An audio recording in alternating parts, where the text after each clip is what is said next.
You just got your asses whipped by a bunch of goddamn nerds. Nerds!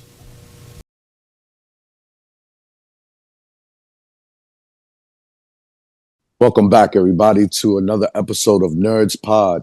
I'm your boy, Cole, the kid at heart. That's Pooba. That's Pete. And today we're going to talk about The Last of Us Season 2 or Part 2, Episode 2. My introduction is going to start off with, wow, how wonderful is this storytelling? Now, since it is being compared with video games and this show being together, I love the way that the video game story is great and they're doing justice with this. Let's start off with Pete. Pete, what do you think overall about episode 2? Cole and I have had this discussion about if I get the wow factor, the jaw-dropping factor in a movie or a show, it's worth every penny. And this one was just, it was that. It delivered just, honestly, while watching it, speechless. Speechless. I can't remember a time where I've seen an episode like this that really had me like stuck. It was just, it's amazing performances from all involved. The writing is just, it was just floored. I'm trying to look for words to describe it, and that's what it is, man. Just floored and just like amazing, and just, again, it was a silence. It was a silence while watching this thing because so much was going on, and I think a lot of people saw the Tommy with the flamethrower, right? In the trailer. In the trailer, yes. And you would think that's gonna happen, like, episode 5 and 6. That happened in the second episode. Like, so much popped off in this episode, and it's just, where do you go from here? But it's like, you really are ready for episode 3 and it sucks because you can't binge it all. Because I know no one would have let this one rock. They would have went right into 3 after seeing this one. But it was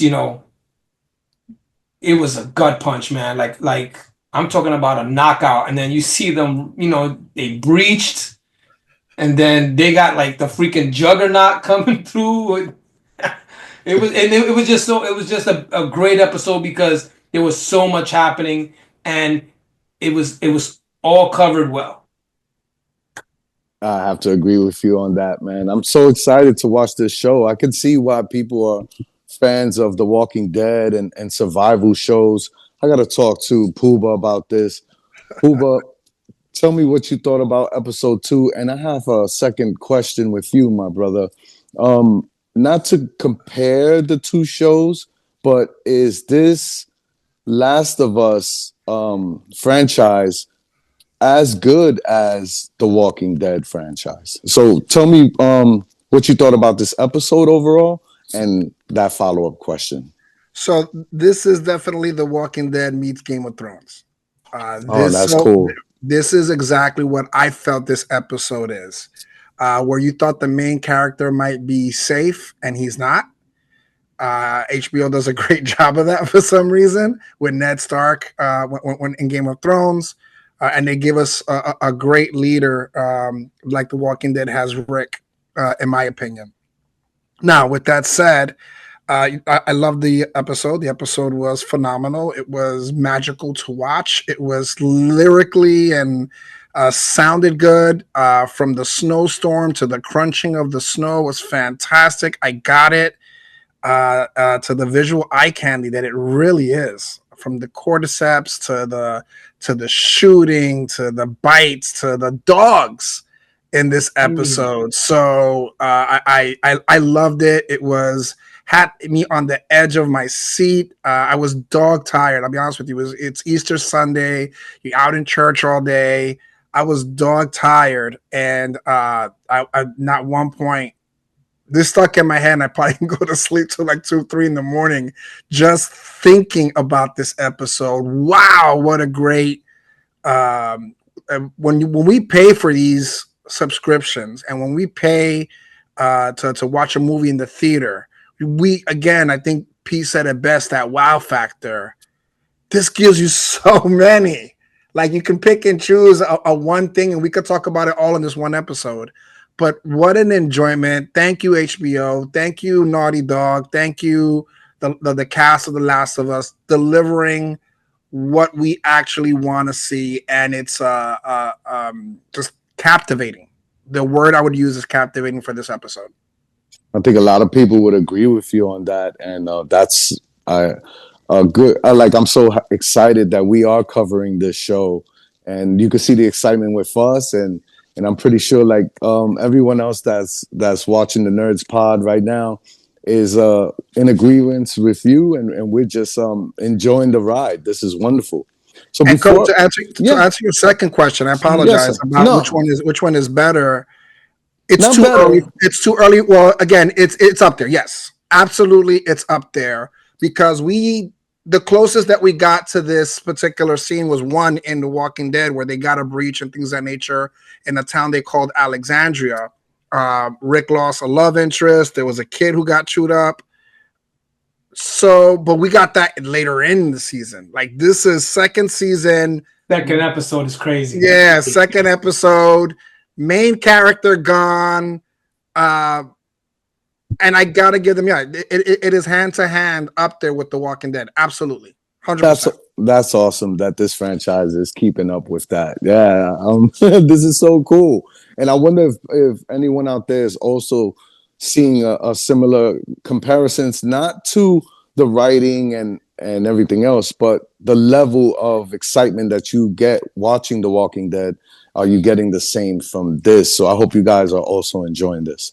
One thing you can see, Cole, is that the budget is 10 times as big as The Walking Dead. The budget is not even close. It's not even close to the fence.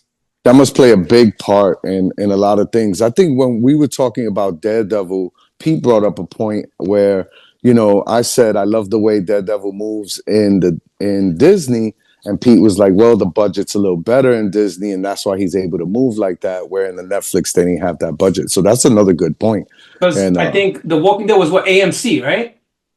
Yes. And this is on HBO, so it's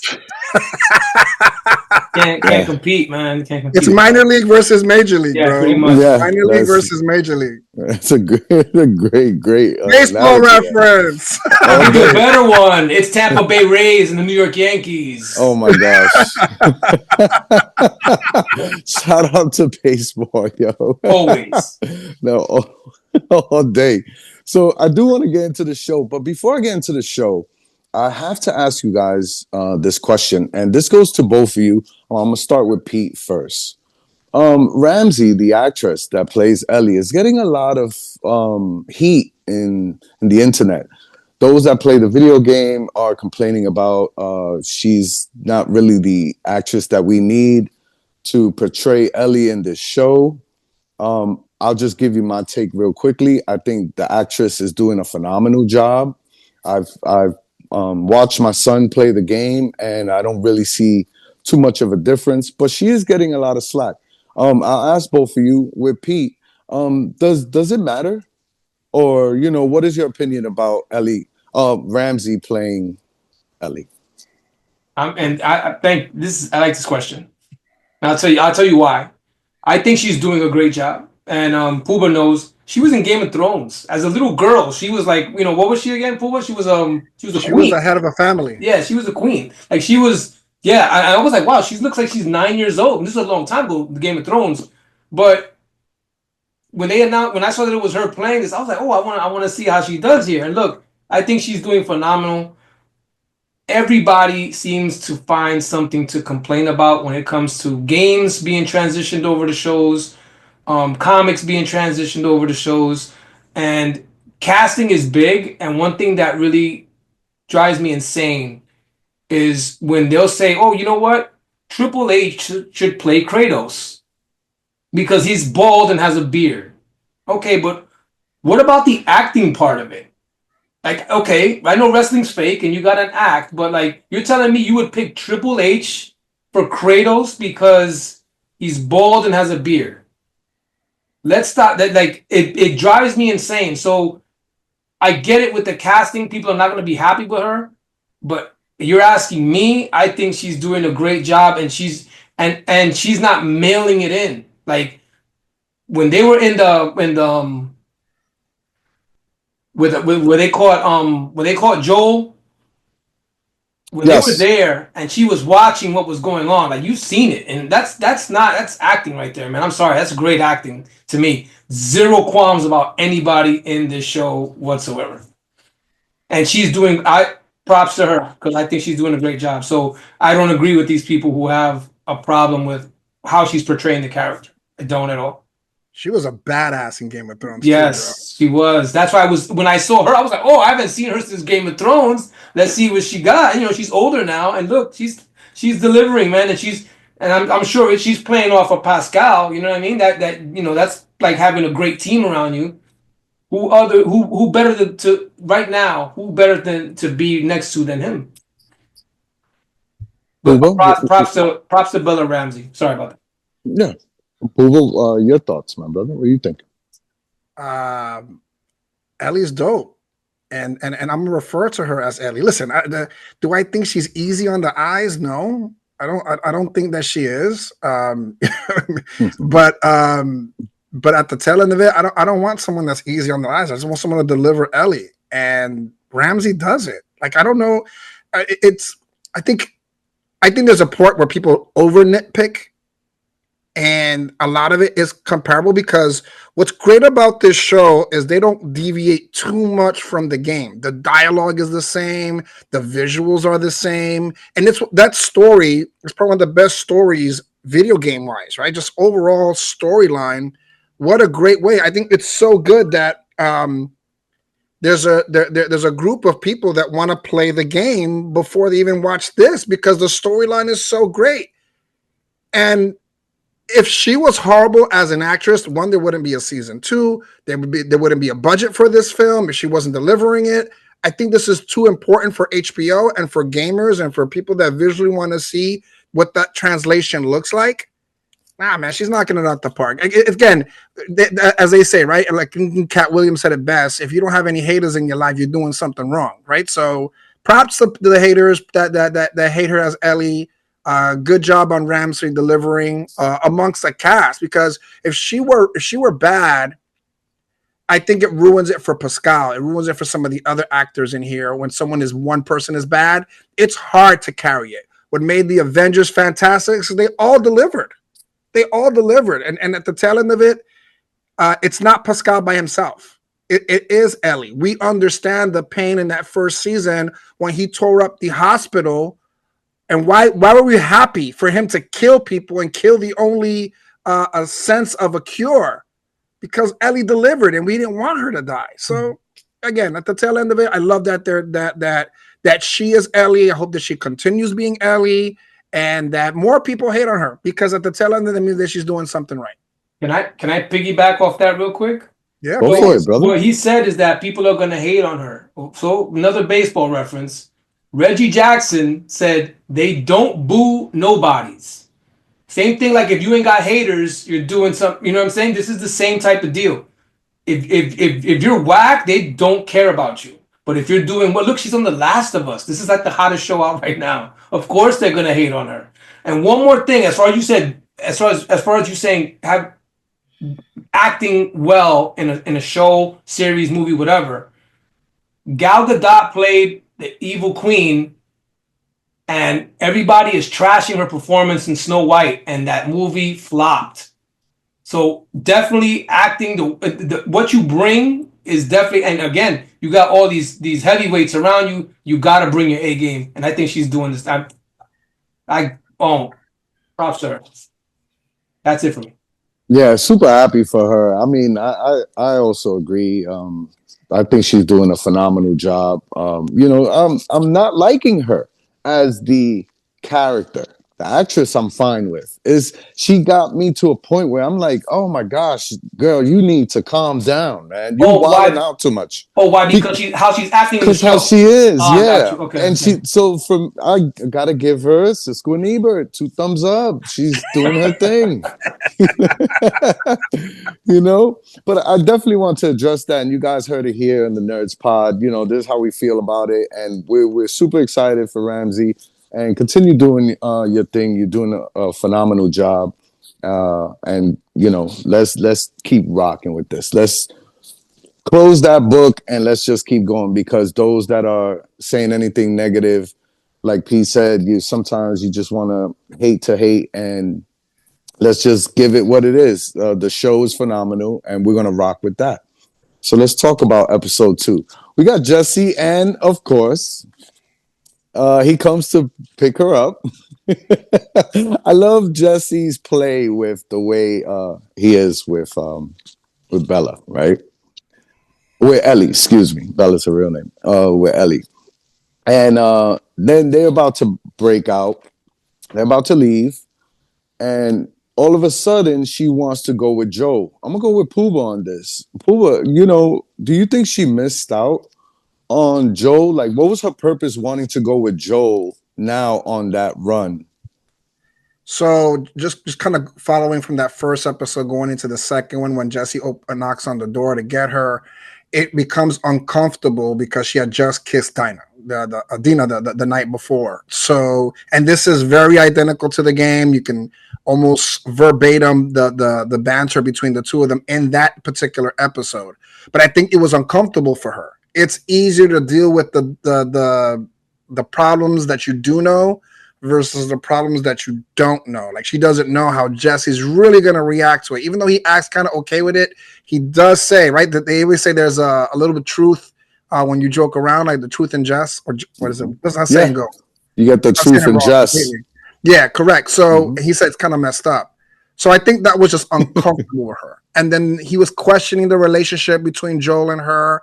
And again, as much as best friends are, there's still some stuff internally we don't discuss out in the plot. It's kind of private conversation, and he was just questioning her. Plus, he had the Dina thing. So I think it was just that, right? The uncomfortability. I just kissed your ex last night, and then you're also questioning my relationship with my dad. I don't want to. I don't want to talk about that. I'd rather be quiet, because that's what's going to happen, right? If Ellie and Joel go on that run together, in a sense, it's going to be quiet. And they're going Although to it respect each being other. and Pooba, it being quiet, right? Do you think if she would have ended up with Joe, Joe would have been saved because they would have been in 2 different paths and they would have not bumped into Abby? No, I think because in the game, again, and this is me remembering playing part 2 of it. I think he goes out with Tommy instead of Dina. That's correct. So, and Tommy's probably teaching Ellie how to shoot. So I think Tommy would still be a better fighter than Ellie. So regardless of what happens, right? Because we see in a different universe, he went out with his brother, still died.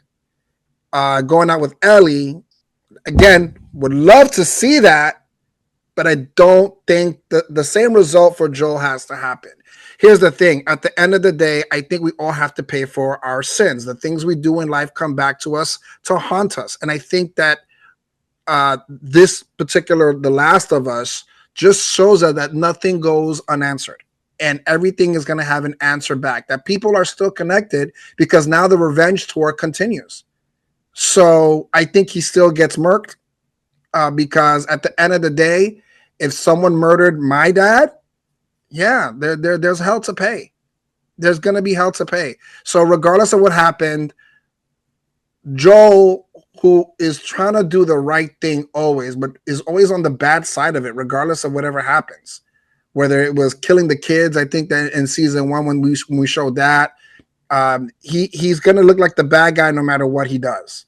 And the bad guy had to pay in this episode. And unfortunately, Joel had to pay the price no matter what, no matter who was with him on that run. no good deed goes unpunished, right? It's wild. That's I think that's what grabs us with this story alone, because like I think we said previously, when it comes to decision making here, there are consequences to be paid. Pete, let me ask you. So Abby's on a hunt, and we know why she really wants to get Joe. But let's talk about her crew. By the way, one of the actors is Falcon. I noticed that in this episode and not the first episode. I don't know why. I think it's the beard that threw me off. But her crew, right? They're not the Fireflies anymore. I think they're the WFL, if I'm not mistaken. Yeah, so they join a different group in the game, and the WFL is what gives them those guns and the coats and everything that you see. They support them. So, and they'll bring that later on in the season, of course. But yes, you're absolutely correct. They're the suppliers to the guns that they currently have. Yeah. Thank you for that, Pooba.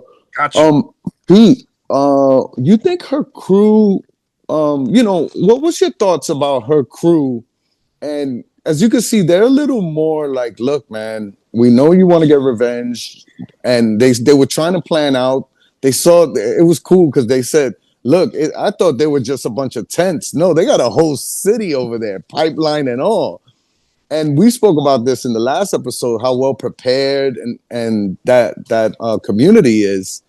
Do you think Abby's crew should have tried to convince her to not go the revenge route?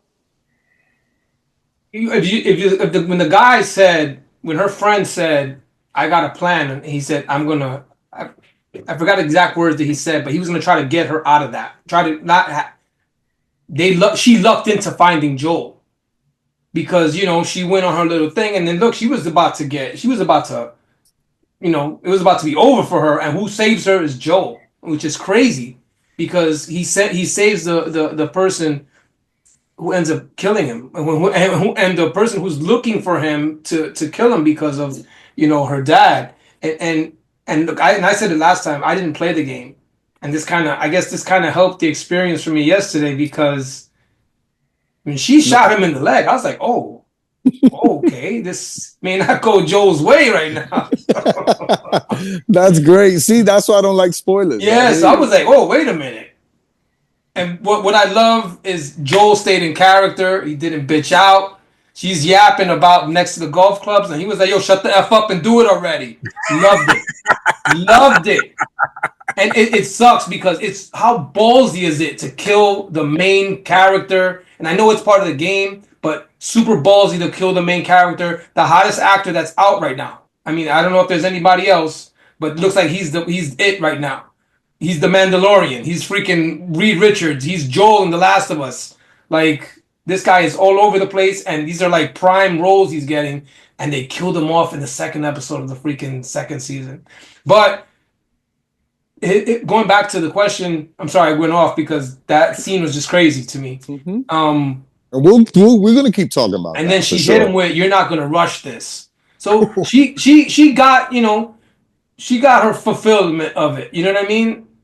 And that's what she set out to do. But his crew, I'm sure they wanted if they were okay with her getting it, but they didn't want it to go too far. That's why she was like, "Yo, you said we weren't gonna hurt anybody." She said we're gonna bluff to try to get them. You know what I mean? So I get they had the talks, and she just wanted Joel.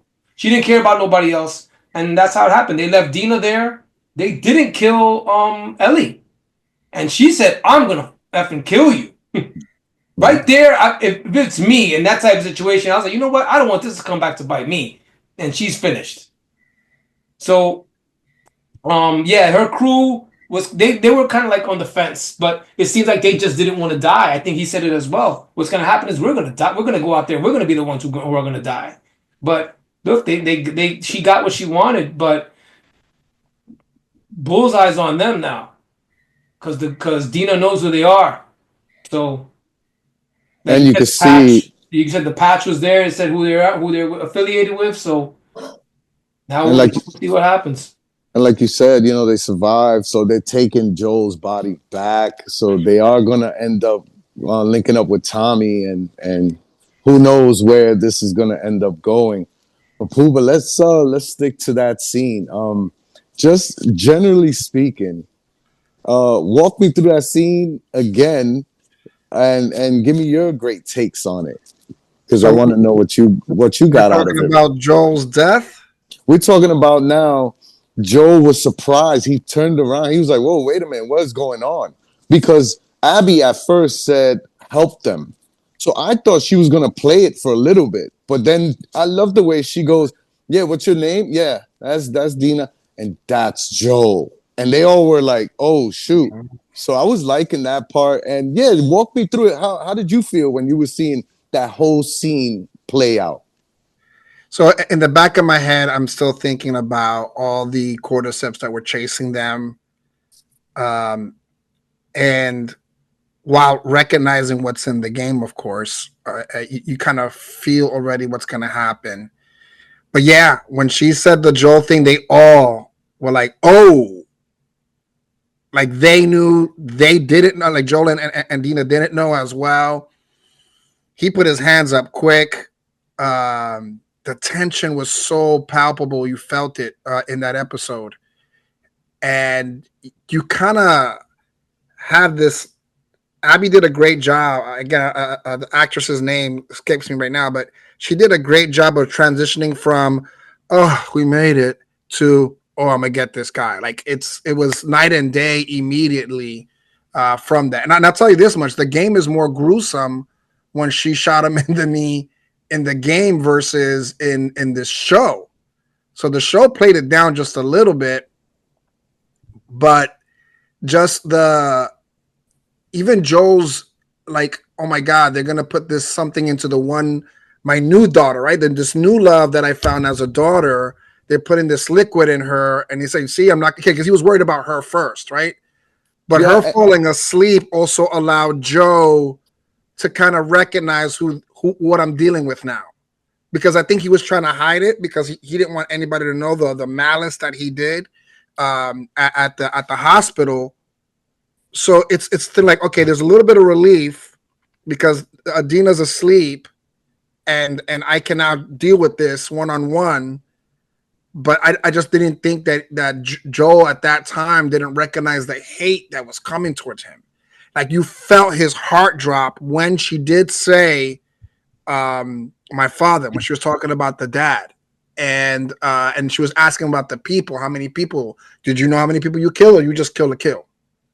Right. So in the sense of you're lawless, you're a dog, you're this evil person, and it's like a confession being hit in the face. The way Pedro Pascal had dealt with that at that point, right? And the banter between the two, the shock on the faces of the, and I'll call them fireflies for now, of the remaining fireflies, that they're like, "Oh, we're really doing this." Like as much as they wanted to get out of there, to Pete, what he was saying, where they did not want to, they didn't want to go this far. They were going to turn around. Like the game plan was to turn around, to have Ellie bring Joel, and them giving what Abby wanted without them wanting to give Abby what they wanted. That was, again, the feel of this was just the tension between her and the Fireflies, because I don't think they were on the same page. They weren't ready for Yeah. stuff. And to have Abby's, which her goal to be completed at that time, just that whole thing, right? And then Ellie screaming, "Get up, Joel," and remembering it from the game was gut wrenching. But man, the whole episode, while that was probably the most memorable moment of the whole episode, there's so much going on and we'll between the cover it. cordyceps and Yep. I will get into it, but, and I'll stay on the whole thing. But yeah, I think Abby, Ellie, and Pedro Pascal, between the three of them, absolutely crushed that scene. Yeah, I have to agree. It's so I was reading that with Abby, she got to have like a dialogue and got to tell Joe why she's going to kill him. Where in the video game, you don't find out till later. So the storytelling is changed just a little bit. And from what I read as well, now I never played part 2 of the game, but I heard that her team is more ruthless than they were in this show. Like you said, they like kind of watered it down. But after she shot him, they tied him up, and she just kept hitting that bullet wound. And I was like, oh my gosh! And you could hear the screams at the end when like you hear it very faint on the side. So I'm like, wow, she's really getting her just due, because she did say in the first episode, I want to do it slowly. I want to torture this guy. And I thought they did a great job with that. So you don't get to see her swing the golf club, but the golf club is part of the game, and that's how she does murder Joe. And they changed it up just a little bit. And I like when her partner said, just end it already. And then he ended up, she put the knife right through his neck, and it was a wrap. But to go off of what you said, Puba, just those 3 characters right there, that whole scene was just phenomenal. What a jaw dropper. It was just absolutely great. We lost Joe. Rest in peace, Joe. This is the last of us, and there's not many of us left. So I'm going to segue with that. Pete, tell me about the Cordyceps coming to and the Juggernaut. Why not? Let's stick with that. And how all of a sudden, like, do you feel like they had a plan? I like when they were throwing the tanks, they were blowing them up, but then that Juggernaut came, and he was like, Tommy was like, they're breaching, and he ended up breaching. My question to you is, did you think he was going to survive when it was just him and the Juggernaut? Well, when I'm watching him and he's just cooking him, and I'm just like, wow, man. And again, to me, that was the difference maker, because they were running into the walls, but when he did it, he kind of made an impact, and of course he got through. I didn't think he was gonna die. I thought I either thought, one, somebody's gonna come and save him, or two, that whole tank he unloaded on this dude is gonna finally get to him, and that's what happened. But yeah, that to me, again, I did not play the game, so this is all new to me. So just just chaos and let's think about this. Abby caused all this, because she's the one who woke up that horde that was underneath those that pile of dead, and she woke them up, and of course that's when they got to to rush the city. But I didn't think he was gonna die. There was no way they were gonna kill Joel and him in the same episode. I just, that's the way I thought. I was like, somebody's gonna come and save him, or it's fine. At the end, he's gonna get him, and that's what happened. But just like you said, so much going on in the episode, but we're focused on Joel, finally biting the bullet, and all this is going on in the city. It's insane. It's just such a great episode all the way around. Joel does take a look, and he sees the city on fire. And it's like, all right, in that same scene, he goes, okay, get ready in 2. And I'm like, damn, you just got here. Warm up a little bit, you got frostbite. I also like the scene with Abby with the gate while the Cordyceps were like kind of crushing her. I thought that scene was so dope. That's in the game. Yeah, it's in the game. Is it? Oh, that's so cool. That scene right there is in the game. Oh, man, they did super justice to that. That's awesome. Hooper, you did mention the dogs, man. Let's talk about the town. A lot of casualties there. Tell me how you felt about that whole scene when the Cordyceps ended up going into the perimeter and killing a few and biting a few of the citizens there in the town. And tell me about that. Damn, there was another follow-up I got for you, but go ahead. Well, when I talk, I guarantee it'll come up. So let's kind of break this down. And I guess the question... I remember. Go. And you said earlier the dog part. I have to say that was one of my favorite parts. I cheered like crazy. I said, "Get him!" I just want to say that part. Adopt your dog. Yeah, that's right. But that dog scene was so cool. But yeah, tell me what your thoughts on that whole situation. And my follow-up question with you, my brother, is what do you think the town is going to do next? My heart was racing throughout that because we have, of course, what's going on with Joel during this point, right? Because man, and to revert to medieval tactics and what they were doing, man, that was absolutely bonkers in its entirety. And just to get heads up, I believe the Juggernaut is called a bloater in the game. Just give you a heads up, it's called a bloater. But I like in the Nerds Juggernaut pod. He's the Juggernaut. He's the Juggernaut. Okay. The Juggernaut, bitch.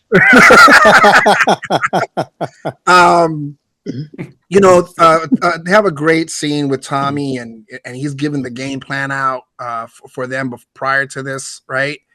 And it happens because of Ellie talking about the evolution of these of the cordyceps, and so they're on prep already, not knowing. Could you imagine if that, as much as we were upset with Ellie doing what she did, if she didn't, then they wouldn't be on this level of preparation. So everything happens for a reason. As much as we were, I think in our last episode, we were like, no, absolutely, we don't agree with, and I think Pete's take, that we don't agree with what she did and how she did it. But if it doesn't happen, they don't get prepared, right? So even the mistakes in life sometimes, in general, could be a benefit in the back end. But even then, even with all the preparation in the world, that many cordyceps, which again, I think about it, is it really Abby's fault? Because the only reason why they turned up, because there was a second group going towards Joel and Dina and Abby. There was a second group, and that second group wasn't going towards them. They did like a U-turn. The initial group was going after her, and they followed the second group. And it was because the cordyceps found out that all those people were in the town once the guy opened up the pipe. So not necessarily Abby's fault, because I think that would have happened regardless. Which is kind of crazy to think, right? Where things are going to happen regardless of what's going on there. But when I tell you the Game of Thrones meets Walking Dead, man, it had all the feels of this big battle. I'll even say, what is it, Lord of the Rings, like Helm's Deep type of thing, where they were coming and you've kind of felt the oncoming battle that's about to come. Same way when you see that cloud of smoke and you're thinking it's the storm from the mountains, and it's not. It's the cordyceps rushing, this horde of zombies, well, cordyceps in this case. It felt intense. I'm like, oh my God, is that wall going to hold? And then I'm thinking like, okay, you're putting them on fire, but the whole thing's made of wood. What's wrong with you guys? You guys are crazy. Like, what are you doing? And then when you see them kind of adjust, right, in the sense of their intelligence, I'm just thinking, how does that network work, right? So the things underground, kind of a network talk to them. So is it telekinesis? Is it because they were in the ground? It was crazy. I think it's a neural path, like your nerves, right? So if you touch something with your toes, your brain senses it, and then it lets you know. That's just a guess. That's a hypothetical for me.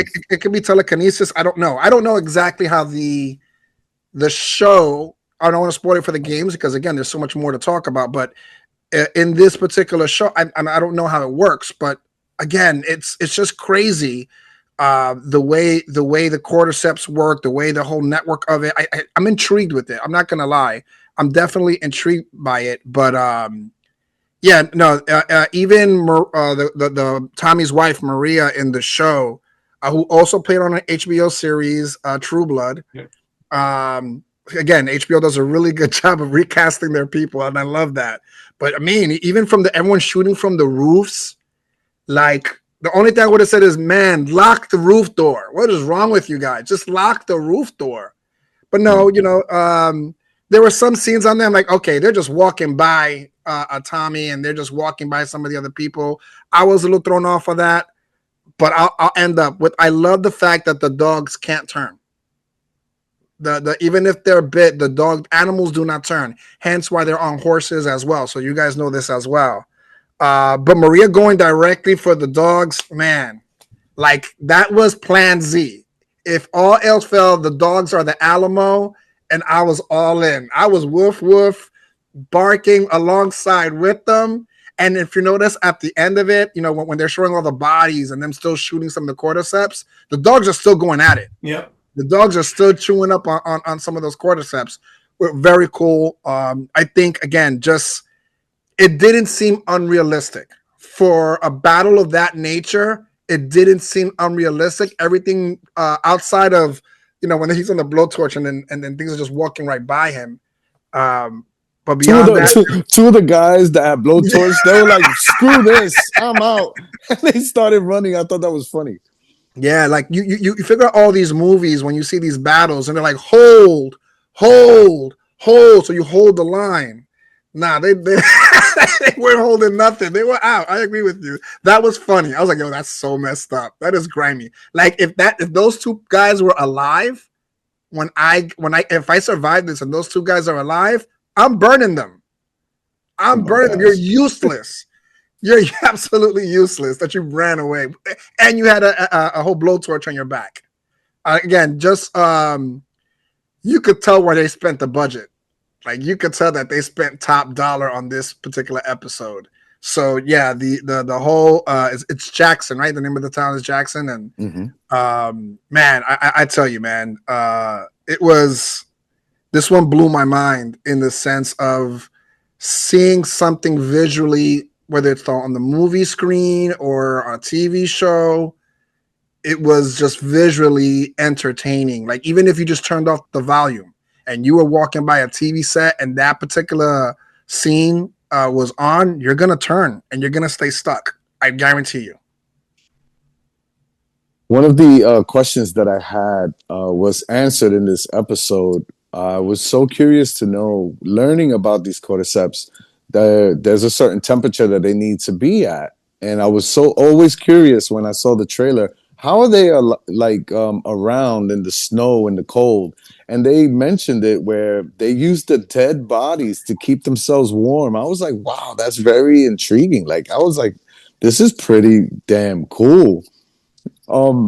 Pete, Cole, can I jump on that real quickly? There's also a scene bro, where they're coming out of the ground because, like you said, the rest of them are keeping them warm. Mm-hmm. And there's one that comes up and he has blood on his mouth still, which means that even underground, to survive, they're eating each other. That's wild. I picked it up on the second time I watched it, and he comes up, man, why does he have fresh blood on him? I was like, oh, the only way is that he's actually, now on top of staying warm, they're eating each other to keep alive. Crazy to think that. That is wild. Super wild. Pete, let me ask you, you think Ellie / Tommy are going to get their revenge on Abby this season? Just, you think they're going to end up, well, that's got to be for me. That's got to be the rest of the season. They're and especially they're I'm sure they're gonna report back to what happened, and absolutely, this is I believe this is it's game on, and she's we know how she is now, and she's coming into her own now. So absolutely. And I'm sure some of it has to do with regret of how she's been treating him. And then she just missed out on the opportunity to go on patrol with him. And then look what happened. So that to me seems like it's going to fuel that rage. Tommy lost his brother. She lost her dad. And that's to me, it's got to be the rest of the mission going forward is to get them. Is to get her anyway, even though her crew is probably gonna get it too. Yeah, when Tommy was saying every 10 seconds, because he kept trying to get his brother in contact, and that's why I threw him in there, because I know he has the same love. I mean, he loves his brother, and you could tell that he's gonna go for revenge. Uba, my brother. This was a good one. This episode was really, really a good one. Um, I don't even have any other questions because Well, in my let mind me I'm jump just on. running Let me through it. just jump on real quick, and I'll give my final thoughts of what, and jump on what Pete said as well. You know, I think that Abby created in Ellie what Joel created in Abby, if that makes sense. Yes, makes perfect So sense. yeah, so it's this is going to be a vicious circle. This ride that's about to come along is again, we're on another revenge tour because of what happened to Joel. And I think it's going to be really exciting to see because as much as Tommy wants to probably go with Ellie, we have to also think about the destruction that's in Jackson right now, the rebuilding that's going to take. And remember, they just lost their chief guy. The chief builder is dead, and we lost maybe what, at least half the town is dead. More, or at least more than Definitely, half. yes. Yeah, Yeah, at least half the it was town is devastating. dead. The resources are going to take to rebuild are not going to have enough for a revenge tour. And I think we're going to see a different Ellie at this point, where she may have to go on her own. But at the tail end of it, this is a mirror effect of what Joel did.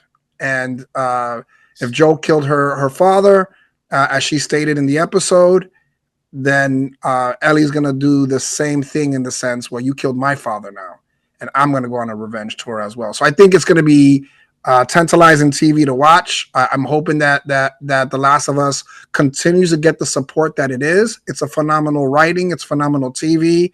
The actors are delivering, and so that we know again in the game, she reflects back on Joel. So it's not going to be the last time we see Pedro Pascal. As much as we did, I think we're going to see a lot of reminiscing because of what Pete said, that guilt that Ellie has to carry now for not giving Joel the love that he deserved. Yeah. Just great overall. Great show. You can see that we're all into it. I'm very curious to know. I think Joel was the only person that knows that she's immune. So now no one knows that she's immune. Tommy Don't know knows. if Tommy knows. Tommy Tommy knows. does know. Tommy knows. That's it. Okay. That's it. So it's only Yeah. Tommy. Let's see if eventually her secret comes out. They should just find a damn cure. I mean, if I was there, I was like, enough of this. Let's just kill her. Let's see if we can save the world. But that's just my thought on that.